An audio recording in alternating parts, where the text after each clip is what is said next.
All right, I'm here with the Polish Open organization team. I'm very happy that we finally got to organize this and we can talk about the Polish Open. I attended the Polish Grand Melee last year, enjoyed it immensely. I couldn't make it this time around, but really happy to see all the pictures coming on Facebook and the great armies. And I'm really happy to be able to talk to you right now. So let's make a quick introduction round. And who are you? What do you do? And then we can get to the topics themselves. Should we start off with Jan? Hello. You probably recognize me from the last video we made together, and I'm the event designer and main referee for Saga Grand Melee Poland and for Polish Open Championships. I teach Saga for 7 years now, and those guys here are my team. We can go to hell and back together because we organized so many events together, and I'm very, very happy to have them on this show. All right. Andrzej? Andrzej, yeah. Hello. My name is Andrzej. I'm a creative director from employer marketing agency, and I'm a graphic designer. So I'm using my skills to upskill and make better creations of our events. And I'm helping Jan and rest of the team with organized sponsors and referee. All right, great. Were you the one designing the logos? Yeah.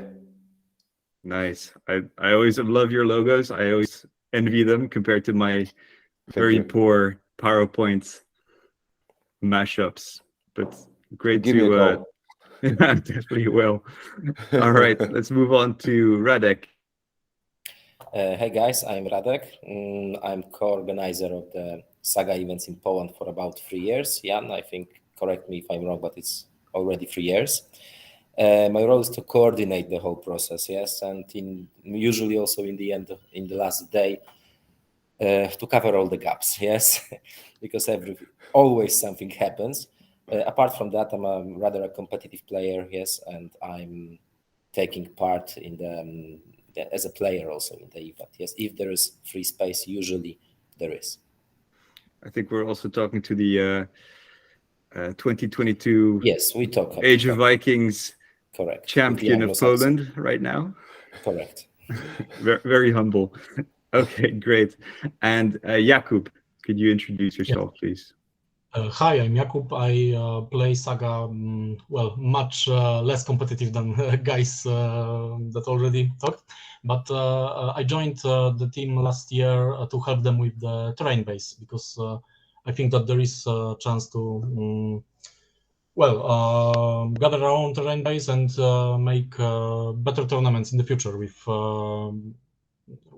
those terrains and probably some scenarios designed specifically around them. All right, so I'm happy that we could all get together tonight. We're gonna talk about the general aims of the Open versus the Grand Melee. So Jan, could you explain the concept behind the Polish Open? Yeah, sure, absolutely. It's a concept actually which was invented probably by Radek when we discussed Saga events in Poland. And the Grand Melee Poland first kicked off in 2019, and then COVID just tried to mess with our player base. But fortunately, everyone made it through. And so unfortunately, we couldn't meet in 2020. So people were very hungry for competitive experience, but also for simply more occasions to play, you know, for more tournaments after the COVID. And we discussed it with Radek, and this concept began to present an alternative to Grand Melee Poland, because this main event is highly competitive. I think it's not an euphemism to call it a brutal, merciless competition. You probably experienced it yourself, Jeroen. so you remember, and Tim and Hamza probably too. So Polish Open Championship is all about welcoming new players to the fold, and all returning players who want to experiment with their new rosters. And we usually use this event, and we intend to use it as a place to experiment. We have more plans for the future, which are to be unveiled in the future, not now probably, but we hope to make great things with open championships and to stay focused and competitive for Grand Melee. And this year, I think you managed to get a record number of attendees. Do you want to have a quick discussion about that, and maybe also how you split the different eras for the different competitions? Okay, so this year actually it was a record. We had 48 people, yes, enlisted, excluding us even. Yes, then of course at the day of the event it turned out there is only 44 people.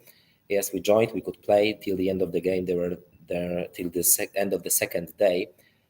44 players remained. Yes, okay, there are some events happening sometimes that you cannot join for the second day.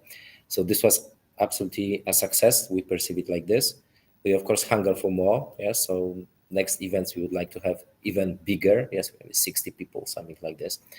Then in terms of the eras that we have split it, actually we had a big discussion what to do. Yes, because let's be frank, in Poland, vast majority of players, of Saga players, are Viking players. The second group is actually the Crusaders, but we wanted to push also the other eras. Yes, we didn't expect that Antiquity can bring to the tables 24 people. I was most skeptic, I think, because I remember that last time we had 8 people on the Antiquity. Finally, it turned out that 24 people was quite easy to gather. I was very surprised, but this was also the reason why we decided to mix the eras, yes, to secure enough people in both divisions, yes, and we also didn't want to split the tournament into 3 divisions, because then, as historically it happened, the Viking division was the biggest with 20 people, yes, a dozen in Crusaders, and 6 to 8, let's say, in the other era, yes. So this was the solution. For the future, of course, we'll be aiming directionally to have 1 division per 1 era, but I think that it was it's not this moment yet, yes, and we'll be still mixing. But I think also that Antiquity will stay as an Antiquity. Looking how many people came, Antiquity without invasion is fair enough, I believe. Yeah, absolutely. I think it's the addition of the second book with Age of Alexander's. This was a really game changer. This was has a game absolutely changer. Increased maybe exponentially the amount of people interested in the ancients. And Age of Invasions mixed very well with Age of Vikings, so it's quite natural. Yeah, unfortunately, it seems to be one of the maybe less played ones now. So hopefully we can bump those numbers up internationally across the world. Let's maybe talk about the top 3 in each division. Who wants to pick this one up? I can talk about Antiquity division. There was magnificent Indian army that was played by Gabor from Hungary, which scored first place. And it was, well, you should see the pictures, because every part of that army was a little piece of art in itself. And Gabor won also the competition for best painted army. What's interesting is that he played with 2 elephants in 1 unit, which is mostly considered as not as OP as 2 units of 1 elephant. But he used the ability to rest the unit from fatigue, and he wanted to keep the limit of resilient units that is in the Indian board. So that was actually the best choice for that particular roster. The second place was for Jan, who played Hans. I cannot tell as much about the Han army because I wasn't. I didn't spectate any of his matches, but well, the Hans are known for their multi-activations, so I guess that this was one of the reasons he scored so well. Also, Jan is a very talented player. He was probably the first Polish champion when there was first Polish championship a few years ago. If I can add, he was playing Anglo-Saxons then. Yeah. So question, if this is an army or a person? Army, of course, army. I think that he's also very talented. And then the third place was scored by Andrzej, who is sitting here with us. He played OP rosters of Thebans with 3 units of 16 warriors each. Well, for his defense, I can say that his army was also very beautifully painted, and he also scored prize in best painted competition. I don't know which place. Third. Okay. Those were Greek cities board, right? There was Thespians on the Thebans board, but this was a very experimental roster with 3 units of 6 points of warriors, so it was crazy. Lots of warriors moving around. Yeah. Nice. Sounds scary. I played against Andrzej not on the tournament, but before when we were playtesting the scenarios, and it's very hard to play against that roster because attacking 16 warriors with the usual units of 8 warriors each is well, it's not going to end well. But yeah, it's definitely a scary list. Also locally, it's kind of one of these armies that you hope you don't face. And the Viking division, could you tell us something about that? Actually, I'll jump about the Middle Ages division because it was I've got it here on my screen. It was Age of Vikings combined with Age of Crusades, and many people protested this mix when we announced it because Crusades are actually known for their cavalry, multi-activations, and shooting. In comparison to most Age of Vikings armies, there are maybe 3 or 4 Age of Vikings armies which can compete, and most other are just infantry blocks, not many activations, not much shooting.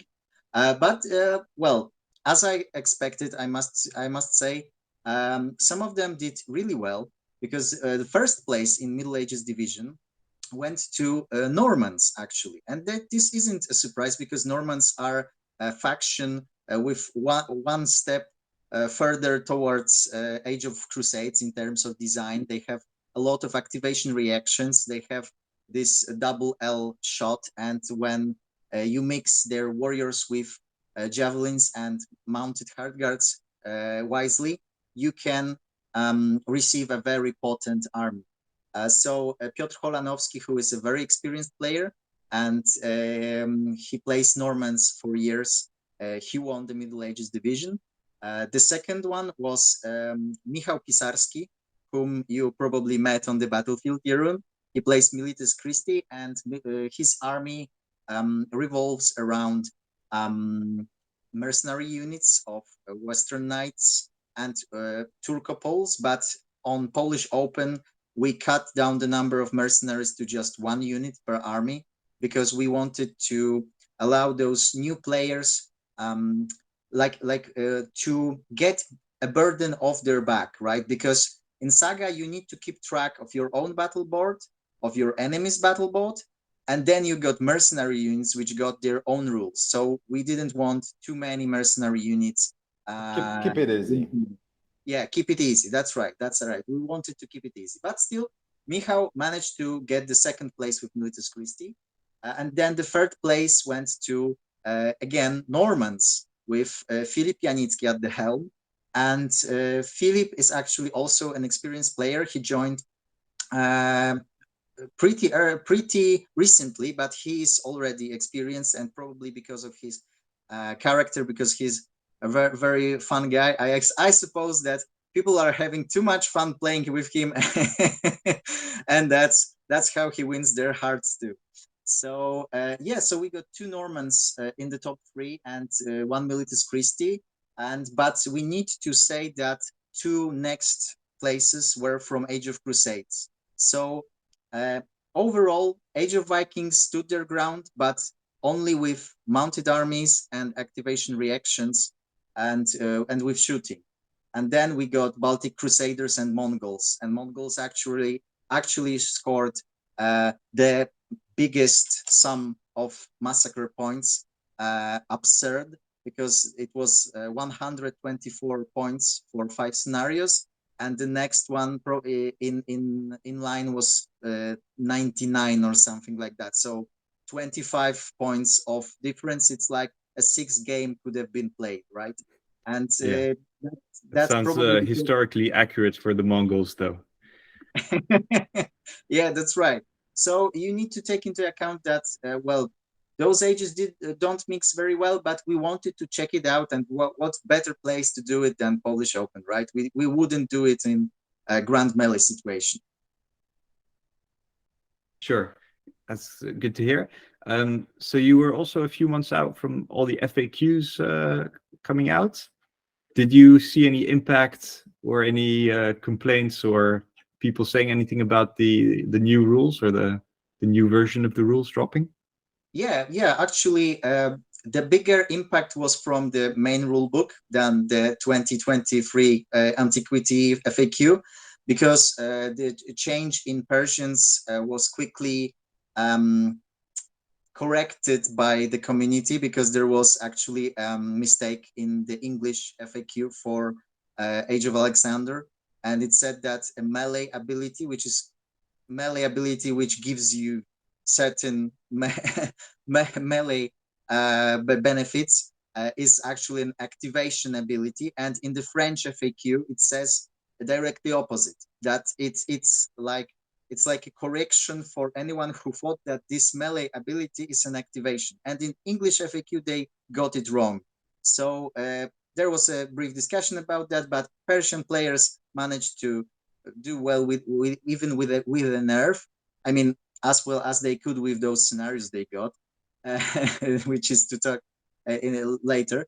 But the most important thing was the main rulebook FAQ with the attack dice cap, and many players were really sad about this, because it really takes out purpose of deploying half guards in most armies. And whenever you got special abilities, like for example Norman Des Aye, if I'm pronouncing this correctly, it gives your warlord resilience 2 and 4 attack dice, but he's 1 model, even with presence, which counts only for Saga abilities, not for combat pool. So this ability now gives you 1 die instead of 4. So this main rulebook FAQ is to be revisited, in my opinion. But well, I'm just the main referee. That's my personal opinion. What can I know, right? Yeah, I think maybe that's going to be addressed through battle board changes, but I guess the Age of Vikings FAQ still hasn't dropped, so I guess we have to wait for that one. So what do you think about the future? Are you going to keep it in line, or are you going to mix up? I guess you mentioned putting invasions back with Vikings and Crusades. Are there any other changes that you're thinking about? For sure, there are a couple of points we are thinking about. First of all is, of course, what was mentioned before, is the mixing of eras. Yes, that the Age of Vikings with the invasion, most probably Crusades with the Age of Chivalry, Age of Knight, or whatever it will be called, yes, when it will be launched. Then, of course, Antiquity, 3 books in total is fair enough, yes, to secure a good fun, actually, and the Age of Magic, yes, as a fourth division. And for each event, we are planning to have 2 out of 4, at least for now. Maybe there will be the time when we'll be able to split all the eras, yes, and work everything separately. The second thing that we are thinking actually is to somehow rethink the scenarios. maybe propose something, make it slightly more competitive. I cannot share the details yet, yes, but we are working on this. We have also some crazy idea, but for sure it will not be for the next event. Yes, because come on, Vikings, yes, why there's no naval fighting? All right, very nice. Should we actually move on to the scenarios and just chat about which ones you chose, why you chose them, and if you saw any issues with them? Yeah, absolutely. Well, I will make a little prologue here because it's actually an interesting situation which needs more talking. After the last event, the last year's event,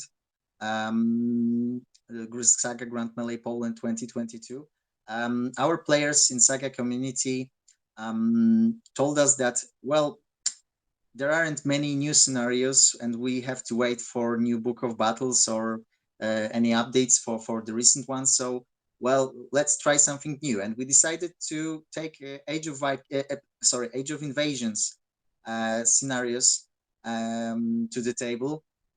And well, I believe that it wasn't the best choice, but we did what we could with the material we got in the book.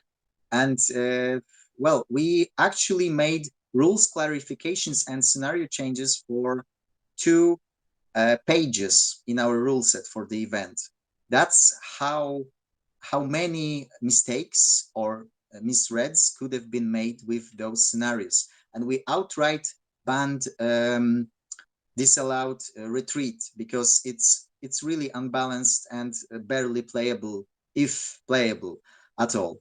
And so we were left with good old Clash of Warlords for the first battle, so that people can warm up. Cattle raid before dinner and or lunch, and then after lunch break, Frozen River at the end of the first day. And then we opened the second day with Fight Around Fire because it's thematic, right? After a night with beer and meat, you meet with your friends who become your enemies because you really want that loot, right? You really want to get that goal. And then Tale of Challenges, which is our usual final piece, but we after making a thorough analysis of playstyles of all of these factions, we decided that it's best if we just put it down for a while, because there are some certain cheesy strategies which can be employed with Tale of Challenges and which were exploited, unfortunately. So overall, we are sadly disenchanted with classic Saga scenarios, and we want to propose something else, something more competitive for Saga Grand Melee Poland 2023. But just as Radek said, it's work in progress. Right now, our community is testing this.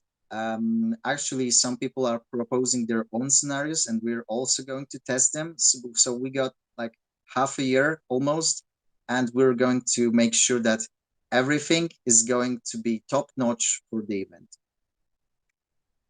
All right, good to hear. I'm looking forward to more scenarios. I think everyone is kind of looking out for the player-made scenarios at the moment. So it's been I guess 4 years, almost 5 years that the Book of Battles been out. So there definitely needs, or I guess there's definitely a need for some extra scenarios from the community. All right, I think last time, Jan, we also had a quick chat about the scene in Poland. Based on the numbers that you're managing to attract to the tournaments, I can only imagine it's going from strength to strength. Do you want to give us a little bit of an update on how the scene is going in Poland? Radek will do that for us. Yeah, sure.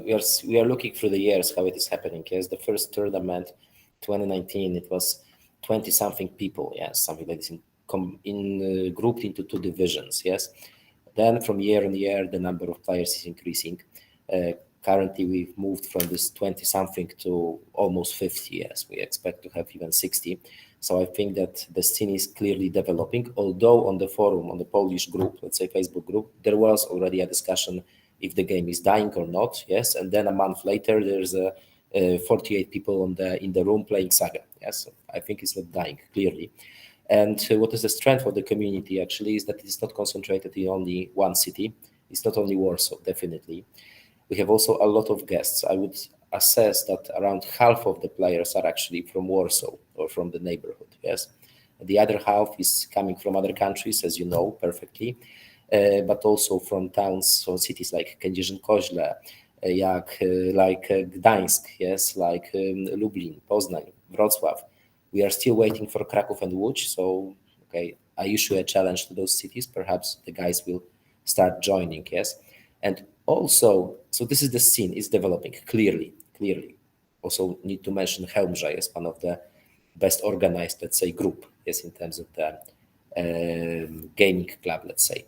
And this is also why we are thinking about something new that maybe Andrzej will somehow share his thoughts about it. Thinking, and we announced that at the new GMP at the fall, we will propose early Piast Dynasty on the early Princess board. So it's a big deal. As for the Piast Dynasty, we treat it very personally, and we want to fill the gap in the Age of Vikings. At the moment, after the announcement, we know that 6 players start working on the army of the early Poles. Me, myself, I'm designing patterns for the shields at this moment. And together with Radek, we are preparing a prototype of Slavic stronghold, which we want to show in the autumn at the GMP. So we have big plans. So we think that this rooster is very clear, very good, not overpowered. Maybe Jan will say more about it, about rules and units. All right, thank you. Well, we discussed it as a team before, and after those discussions, as I wrote in the document published on our fan page, we were really sad that there was no early Polish faction in Age of Vikings, just as Andrzej said, and we realized that, well, designing new battle board will clearly be out of place, right? We can go really crazy with this, and we wanted to make it a fun option, not a broken one. So we decided to take this existing board, which guys are clearly having fun with. And well, the equipment options are fairly simple. We have Warlord on horse. We have Hard Guards also mounted without any special equipment options, although historically they could have been armed with whole assortment of weapons, but well, it's Saga, it's a game. We need to keep it balanced.